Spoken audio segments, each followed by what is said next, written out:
Hello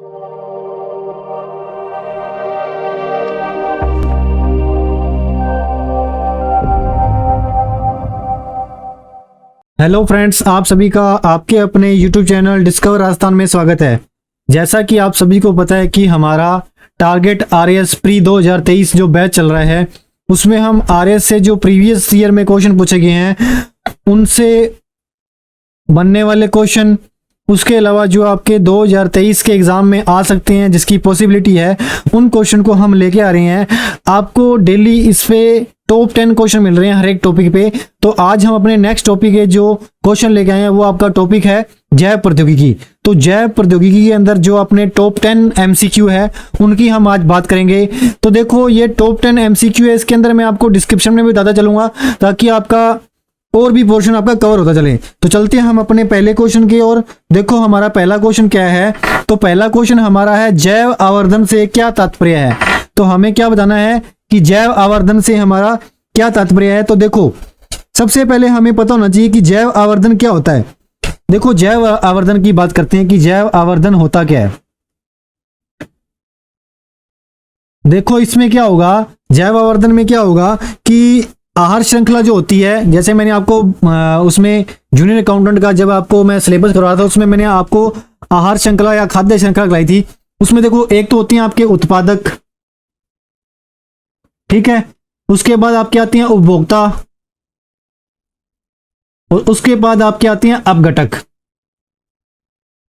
तो खाद्य श्रृंखला में ये तीन चीजें होती हैं, एक तो उत्पादक होता है, एक होता है उपभोक्ता और थर्ड नंबर पे आपका आता है अपघटक, ठीक है। अब हम जैव आवर्धन के बारे में समझते हैं। तो जैव आवर्धन में क्या होता है कि इसमें ना एक जीव दूसरे जीव को भक्षण करते हैं। जैसे उपभोक्ता है, उपभोक्ता में आपके प्राथमिक उपभोक्ता आ जाते हैं, द्वितीयक उपभोक्ता आ जाते हैं और तृतीयक उपभोक्ता आ जाते हैं। जैसे क्या कि प्राथमिक उपभोक्ता द्वितीयक उपभोक्ता को द्वितीयक उपभोक्ता प्राथमिक को खा जाते हैं और तृतीयक उपभोक्ता द्वितीय को खा जाते हैं और ये उपभोक्ता इसको खाते हैं, उत्पादों को खाते हैं। तो इस प्रकार ये क्रम चलता है।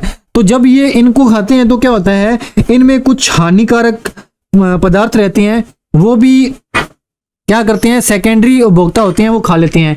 जैसे मान लो कि एग्जाम्पल के थ्रू अपने समझते हैं, एग्जाम्पल के थ्रू आसान भाषा में अपने समझें तो जैसे मान लो कि हम किसी चीज की खेती कर रहे हैं, जैसे कोई फल लगा रहे हैं, ठीक है। तो फल लगा रहे हैं तो फल के ऊपर क्या करते हैं, फल को अपने बढ़ोतरी के लिए उसमें उर्वरक डालते हैं, है ना। उसमें क्या डालते हैं, उर्वरक डालते हैं। तो उर्वरक डालने से क्या होगा, हमारी फसल अच्छी होगी ना। तो जब अपने इसमें उर्वरक डालते हैं तो इसमें क्या कुछ हानिकारक रसायन होते हैं।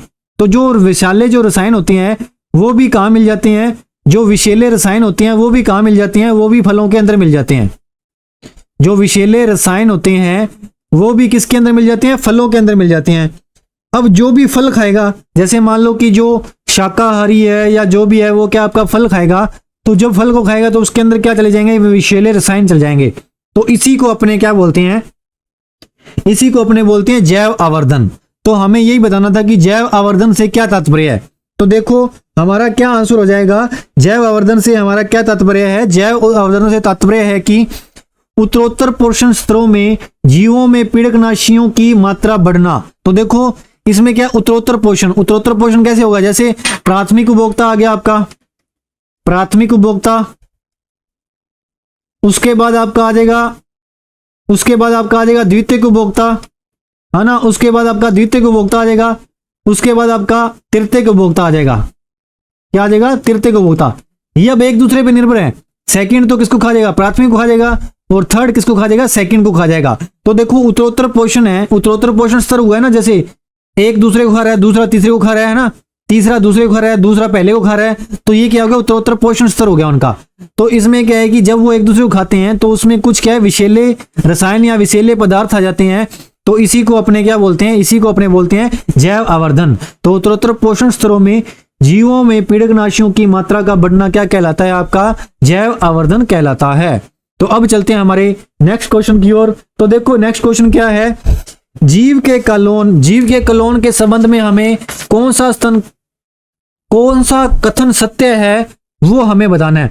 तो आपको पहले तो ध्यान से क्वेश्चन पढ़ना है। तो यहाँ पे कथन कौन सा पूछा, हमें सही कथन पूछा है। तो हमें ओनली सही वाला बताना है, गलत वाला हमें नहीं बताना। तो देखो क्लोन क्या होता है, क्लोन देखो क्लोन में क्या होता है कि देखो एक ही जनक होती है, या तो माता होगा या फिर पिता होगा। क्लोन के अंदर क्या होता है आपका, एक ही जनक होगा, या तो माता होगी या फिर क्या होगा, पिता। यानी कि दोनों में से क्या होगा, दोनों में से कोई एक होगा, दोनों में से क्या होगा, कोई एक होगा। अब देखो इसमें क्या, क्लोन में माता पिता दोनों के लक्षण पाए जाते हैं, तो ये तो हो ही नहीं सकता, क्योंकि दोनों में से क्या हमें एक लेना है। अब इन दोनों में से जैसे मान लो कि हमने माता ले ली या फिर कोई पिता ले लिया, दोनों में से एक चीज लेनी है हमने, ठीक है। अब एक ले लेंगे तो इसको क्या करेंगे, अपने गैर लैंगिक विधियों से, गैर लैंगिक विधियों से जब इनका अपने क्या कराएंगे, गैर लैंगिक विधियों से जब इनमें क्या किया है, इसमें अपने संकरण कराएंगे, तो संकरण से क्या होगा, जो एक और प्रजाति उत्पन्न होगी, संकरण से जो अपना उत्पन्न होगा, उत्पन्न संतति होगी, उसमें क्या है कि वो जनक के समरूप होगी। जैसे मान लो कि हमने माता ले ली, ठीक है। अब माता का हमने संकरण कराया, और जो कैसे संकरण कराया, गैर लैंगिक विधियों के द्वारा, इसके द्वारा गैर लैंगिक विधियों के द्वारा, गैर लैंगिक विधियों के द्वारा, गैर लैंगिक विधियों के द्वारा हम जब संकरण करवाएंगे, तो संकरण करवाने से हमें क्या मिलेगा, कोई ना कोई संतति मिलेगी। तो उस संतति का जो, उस संतति का जो रूप होगा वो कैसा होगा, जनक के समरूप होगा। किसके समरूप, जनक के समरूप, मतलब जैसा जनक होगा वैसा ही होगा। जैसे मान लो कि हमने माता ली तो माता के समरूप हो जाएगा, यदि हमने पिता ली तो पिता के समरूप हो जाएगा। तो इन दोनों में से जिसको भी हम लेंगे उसके समरूप हो जाएगा, उसके जैसा ही एक अन्य संतति उत्पन्न होगी, तो उसको हम क्या बोलते हैं, उसको हम बोलते हैं क्लोन।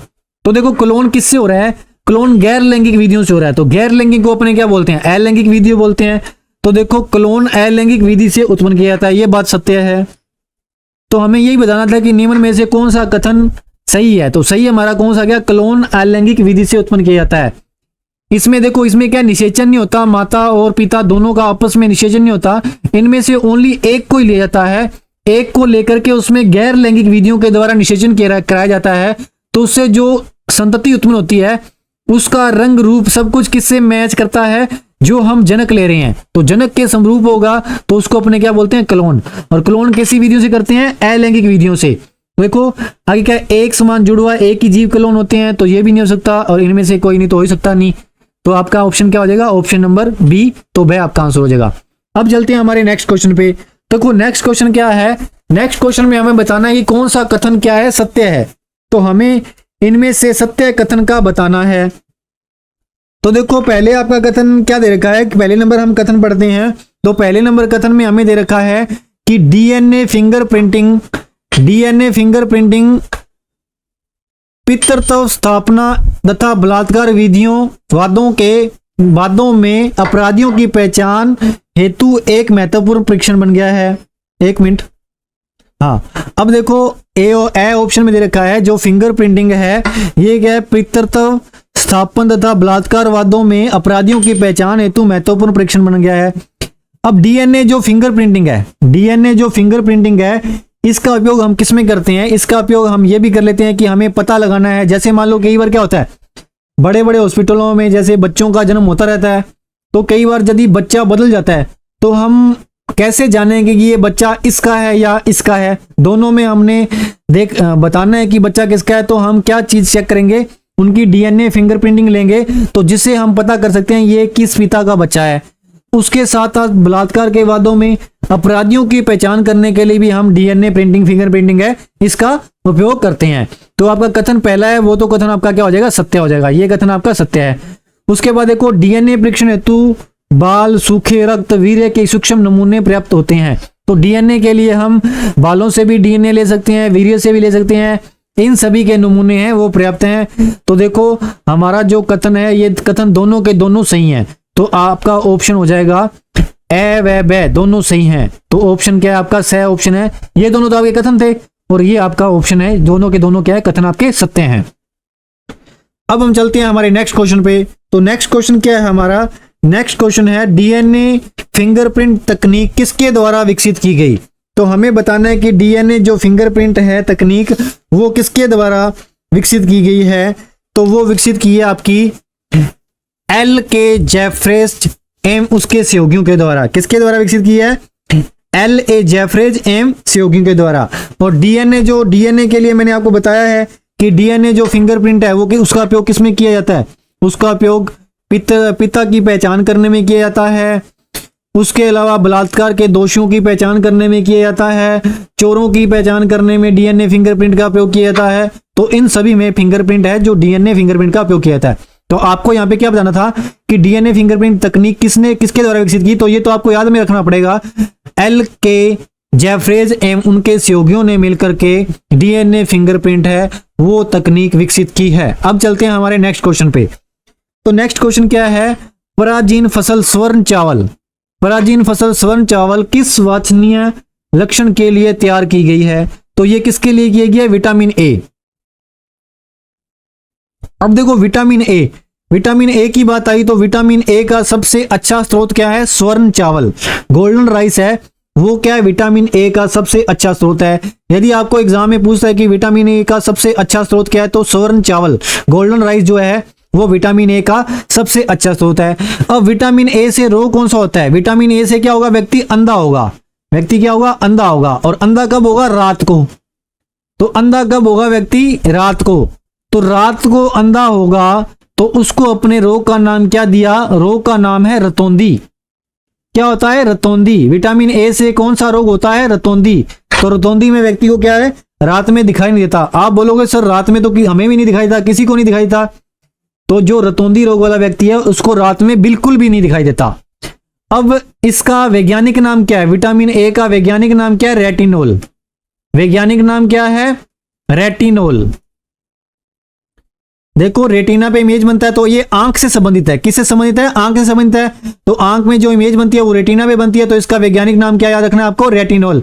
और रतौंधी को ये अपने क्या बोलते हैं, नाइट ब्लाइंडनेस। रतौंधी को क्या बोलते हैं अपने, नाइट ब्लाइंडनेस।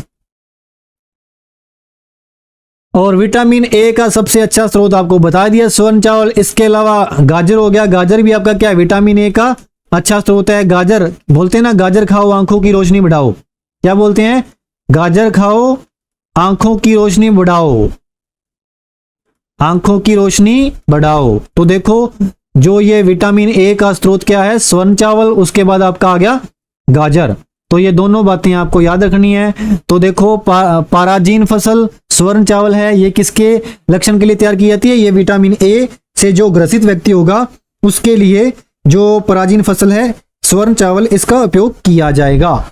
अब चलते हैं हमारे नेक्स्ट क्वेश्चन पे। तो नेक्स्ट क्वेश्चन देखो, नेक्स्ट क्वेश्चन क्या है, पशुओं में विशेषतः दुधारू गो के अनुरूपक भोजन के रूप में प्रयुक्त जैव उर्वरक क्या है, तो जैव उर्वरक क्या है, अजोला। जो ये अजोला जैव उर्वरक है ये पशुओं में यूज किया जाता है अनुपूरक भोजन के लिए। अनुरूप जो अनुपूरक भोजन है उसके रूप में जो प्रयुक्त करने वाला जैव उत्प्रेरक कौन सा है आपका, अजोला। उसके अलावा देखो राइजोबियम है या एजोस्पाइरिलियम है और एजोवेक्टर है, ये सब के सब भी जैव उत्प्रेरक हैं। पर ये किसमें काम आती हैं, ये किसमें आते हैं, नाइट्रोजन स्थिरीकरण के काम आते हैं। किसमें, नाइट्रोजन स्थिरीकरण में, नाइट्रोजन स्थिरीकरण या फिर नाइट्रोजन फिक्सेशन। तो नाइट्रोजन फिक्सेशन में काम आते हैं राइजोबियम, एजोवेक्टर और एजोस्पाइरिलियम। और नाइट्रोजन स्थिरीकरण के बारे में किसी ने जानना है तो आप हमारी क्लास ले सकते हो, प्लेलिस्ट में जाकर जूनियर अकाउंटेंट वाली जो प्लेलिस्ट है उसमें मैंने पूरा एक्सप्लेन कर रखा है कि नाइट्रोजन स्थिरीकरण क्या होता है, आप वहां से जाकर के देख सकते हो।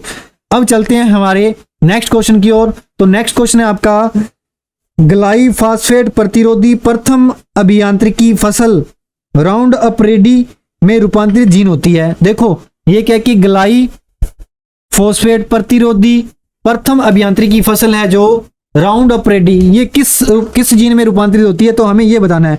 अब सबसे पहले हम समझते हैं कि ग्लाइफॉस्फेट है क्या।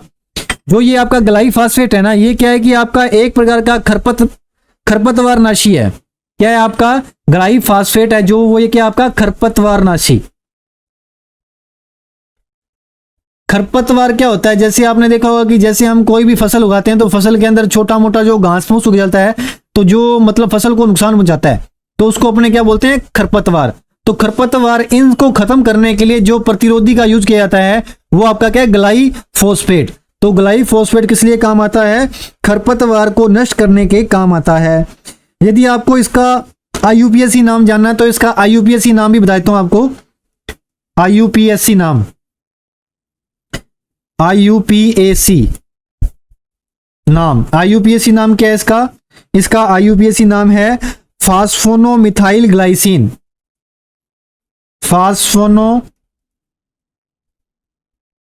फास्फोनोमिथाइल ग्लाइसिन, मिथाइल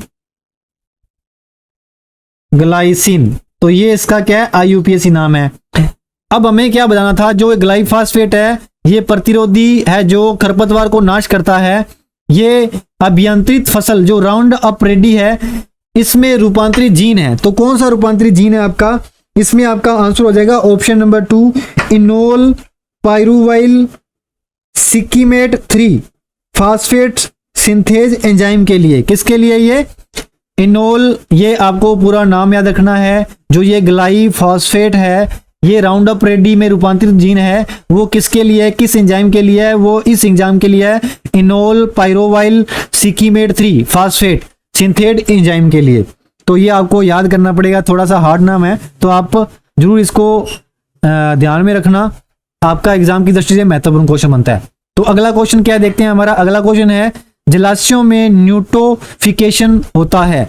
जलाशयों में जो न्यूट्रोफिकेशन होता है इसके बारे में हमने बताना है। तो देखो, किसी भी जलाशय में यदि पोषक तत्वों को समृद्ध करना क्या कहलाता है, आपका यूट्रोफिकेशन कहलाता है। यूट्रोफिकेशन क्या होता है, जैसे कोई भी जलाशय है उसके अंदर जैसे पोषक तत्व हैं, जो खाने योग्य तत्व होते हैं, उनको समृद्ध करना ही आपका क्या कहलाता है, आपका कहलाता है यूट्रोफिकेशन। अब देखो इसमें जैसे आपकी क्या आ गई, वैसे एल्गी वगैरह होगी जलाशय के अंदर, आपने देखा होगा एल्गी शैवाल वगैरह होते हैं ना, शैवाल होते हैं और पौधे हो जाएंगे। इन सभी का जो विकास होता है वो कहाँ पे होता है, आपका जलाशय के अंदर ही होता है। अब इनको जलीय में इनके फास्फोरेट युक्त डिटर्जेंट हो गए, उर्वरक हो गए, मल युक्त जल हो गए, ये सब मिलाने के कारण ये उत्पन्न होते हैं। जैसे अपने क्या करते हैं जलाशयों के अंदर, जैसे डिटर्जेंट मिला देते हैं या उर्वरक हो जाते हैं और मल युक्त जो जल वगैरह उसके अंदर जाता है, तो उससे क्या उत्पन्न होते हैं, उससे ही आपके ये एल्गी वगैरह इनका विकास होता है। अब हमारा क्वेश्चन क्या था, जलाशयों में न्यूट्रोफिकेशन किसके द्वारा होते हैं, हमें ये बताना है। तो देखो जलाशयों में जो न्यूट्रिफिकेशन होता है वो अपने नाइट्रोजनी जीनस होते हैं, पोषक होते हैं और ऑर्थोफॉस्फेट होते हैं। इनका जब उनमें अधिक्य हो जाता है तो उसमें शैवाल वगैरह ये पनप पड़ते हैं। तो आपका जो जलाशयों में न्यूट्रिफिकेशन किसके द्वारा होता है, नाइट्रोजीनियस जो पोषक हो गए, उसके अलावा आर्थोफॉस्फेट हो गए, इनका जब अधिक्य हो जाएगा तो क्या है कि आपका जलाशयों का क्या होता है, न्यूट्रिफिकेशन होने लगता है। जैसे मान लो कि ये क्या है आपके, ये मान लेते हैं अपने क्या अपना जलाशय है, ठीक है। अब जलाशय के अंदर अपने क्या क्या डाल रहे हैं, जलाशय के अंदर डिटर्जेंट डाल रहे हैं, आपके जलाशय के अंदर क्या जा रहे हैं, डिटर्जेंट जा रहे हैं, ठीक है। उसके अलावा आपके जलाशय के अंदर क्या जा रहे हैं, उर्वरक जा रहे हैं, उसके अलावा आपके मलयुक्त जल जा रहा है, हटा मलयुक्त क्या जा रहा है, जल जा रहा है। अब इन सभी के जलाशयों में जाने से क्या हो रहा है, इसके अंदर क्या है कि शैवाल वगैरह उत्पन्न हो जाते हैं। इसके अंदर जलाशय में पौधे और शैवाल इनका विकास हो जाता है। जलाशयों में देखा होगा कई बार आपने, पौधे और शैवाल है इनका विकास हो जाता है। तो ये इसी को अपने क्या बोलते हैं, न्यूट्रोफिकेशन। तो इसमें नाइट्रोजन जो पोषक है, जैसे ये नाइट्रोजन पोषक है वो ज्यादा से ज्यादा अंदर जा रहे हैं, तो उससे क्या हो रहा है, उससे जलाशय के अंदर शैवाल वगैरह पौधे वगैरह उत्पन्न हो रहे हैं। तो इसी को अपने क्या बोलते हैं, न्यूट्रोफिकेशन।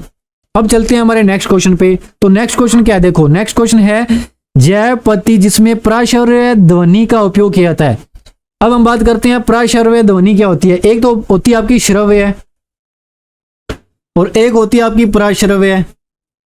अब देखो श्रव्य क्या है, जिसको सुना जा सके, जिसको क्या है, सुना जा सके।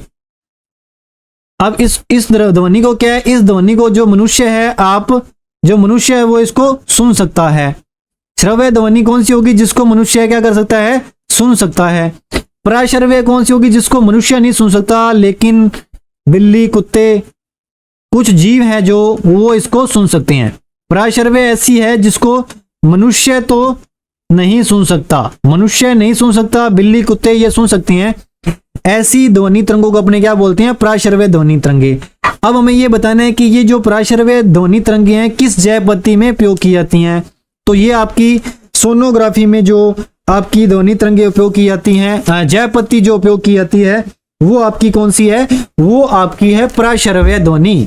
तो देखो प्राश्रव्य ध्वनि के बारे में आपको बता दूं, इसी को अपने क्या बोलते हैं, इसी को अपने सोनोग्राफी भी बोल देते हैं, इसी को अपने इकोग्राफी भी बोल देते हैं। अन्य नाम याद रखो, सोनोग्राफी तो हो ही गया, इसी को अपने क्या बोलते हैं, इकोग्राफी भी बोल देते हैं। क्या इपोग्राफी, इकोग्राफी, ग्राफी, ठीक है। इकोग्राफी और सोनोग्राफी आपकी एक ही बात है। अब देखो इसमें क्या होता है, देखो इसमें क्या है कि एक ट्रांसड्यूसर लगा होता है, इसमें क्या होता है, एक ट्रांसड्यूसर लगा होता है। ट्रांसड्यूसर क्या लगा होता है इसमें, ट्रांसड्यूसर। अब जब इसमें जो ट्रांसड्यूसर लगा होता है, ये क्या करता है, ये ट्रांसड्यूसर की उपस्थिति में जो जिंक, इसमें जिंक जर्कोनेट होता है ना, जिंक जर्कोनेट, ये पदार्थ के जो क्रिस्टल रखे होते हैं, जिंक जर्कोनेट पदार्थ के इसमें क्या होते हैं, क्रिस्टल रखे होते हैं। अब इनकी सहायता से क्या करती है, इनकी सहायता से जो शिशु होता है, गर्भस्थ शिशु होता है, उसकी वृद्धि के बारे में जानकारी ली जाती है। किसकी, जो गर्भस्थ, जो यानी कि गर्भ के अंदर जो शिशु होगा, गर्भस्थ शिशु के बारे में जानकारी ली जाती है। तो उस तकनीक को अपने क्या बोलते हैं, जैव पद्धति को बोलते हैं सोनोग्राफी या इकोग्राफी। अब चलते हैं हमारे आज के नेक्स्ट क्वेश्चन पे। तो आज का अपना नेक्स्ट क्वेश्चन और आज के सेशन का आपका लास्ट क्वेश्चन देखते हैं। लास्ट क्वेश्चन में क्या है, हमें बताना है कि निम्न में से कौन सा पहले नियत कर्मिता को भंग करता है। तो देखो नियत कर्मिकता क्या होता है, नियत कर्मिकता बोलते हैं अपने मेंस्ट्रुएशन साइकिल को, मासिक धर्म को। किसको बोलते हैं, मासिक धर्म। तो आप इसमें कंफ्यूज मत होना, इसी को अपने क्या बोलते हैं, मासिक धर्म या मेंस्ट्रुएशन साइकिल, इसी को बोलते हैं। तो देखो ये कब भंग होता है, कब भंग होता है, जब क्या है कि मेल और फीमेल आपस में निषेचन करेंगे। निषेचन करने पर जब उसमें जो युग्मनज बनेगा, निषेचन की क्रिया के बाद क्या होगा, उसके अंदर युग्मनज बनेगा। अब जब उसके अंदर क्या है कि युग्मनज अंडा निषेचित हो जाएगा, तो उस टाइम क्या हो जाएगी, आपकी मासिक धर्म है, मासिक धर्म क्या हो जाएंगे, समाप्त हो जाएंगे। तो इसका ऑप्शन क्या आ जाएगा, ए। तो जब अंडा निषेचित हो जाएगा तो जो मासिक धर्म है वो भंग हो जाएगा। तो ये थे आपके आज के 10 क्वेश्चन जो हमारे जैव टेक्नोलॉजी से रिलेटेड थे, तो वो हमने कंप्लीट किए। आशा करता हूं कि आज का सेशन आपको अच्छा लगा होगा। और हाँ, यदि आपको हमारी क्लास अच्छी लग रही है तो ज़्यादा से ज़्यादा लाइक, शेयर, सब्सक्राइब करें। और आप सभी का सहयोग हमारे साथ बना रहना बहुत जरूरी है। यदि आप हमारे साथ अपना रिस्पॉन्स दिखाएंगे तो आपके लिए हम इसी प्रकार और मेहनत करके और भी अच्छा से अच्छा कंटेंट लाने की कोशिश करेंगे। तो आप सभी का हमारे साथ जुड़े रहने के लिए बहुत बहुत धन्यवाद।